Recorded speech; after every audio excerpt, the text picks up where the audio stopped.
వర్షాలతో నష్టపోయిన రైతులను ప్రభుత్వం ఆదుకోవాలన్నారు పీసీసీ చీఫ్ ఉత్తమ్ కుమార్ రెడ్డి. నిజామాబాద్ జిల్లా ముల్లంగిలో అన్నదాతలను ఆయన పరామర్శించారు. వర్షంతో నష్టపోయిన సోయా పంటను ఆయన పరిశీలించారు.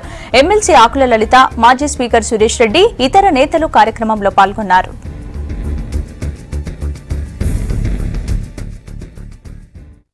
నిజామాబాద్ జిల్లాలో ముందు అనావృష్టి అథవా అతివృష్టి మొన్న జరిగిన ఎక్కువ వర్షాల వల్ల పంటలు రైతులు పెద్ద ఎత్తున నష్టపోయారు. మేము డిమాండ్ చేస్తున్నాం, వెంటనే ఈ పంట నష్టాన్ని ఎన్యూమరేట్ చేయాలి. ఆ తర్వాత మరి రైతులను ఆదుకోవడానికి నష్టపరిహారం రాష్ట్ర ప్రభుత్వం ఇమీడియట్లీ చెల్లించాలి. సోయా పంటకి 10,000 రూపాయలు ఎకరానికి పంట నష్టం నష్టపరిహారంగా ఇస్తూ, అదే విధంగా ఇప్పుడు అంతా ఇది కోసుకోవడానికి కూడా ప్రభుత్వం ఏర్పాటు చేయాలి.